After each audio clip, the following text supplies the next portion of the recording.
is not a human at its core. Machines can never replace judgment earned through experience. Wishing you a very pleasant afternoon to one and all present over here. Respected chairpersons, honorable headmaster sir, ma'am, esteemed sir, all distinguished jury members, all the learned teachers, and fellow cadets present over here in this auspicious Dr. Sampurnan Auditorium.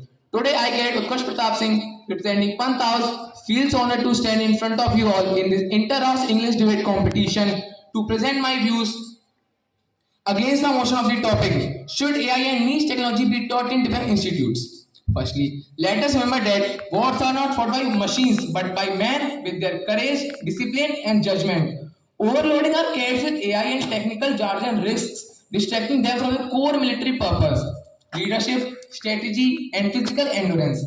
AI is not reliable in unpredictable situations, as it works on your data and algorithm. But the battlefield is chaotic and often deceptive.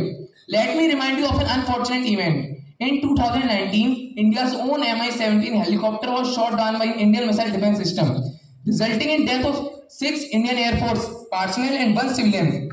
If advanced defense system can make such fatal errors, then how can you blind trust AI in war?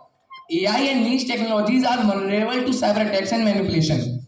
Microsoft AI chatbot Tay was termed racist in less than 24 hours by manipulation. Let's imagine a situation. What if an enemy could do if they have our AI-driven weapons?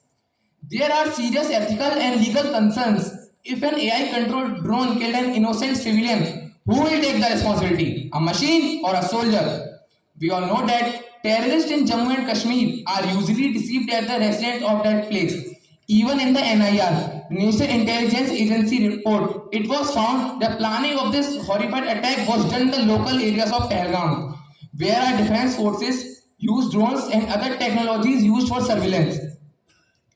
So to usually identify this kind of threats, we need human intelligence, as AI and other technologies can very hardly differentiate between a civilian and the terrorist.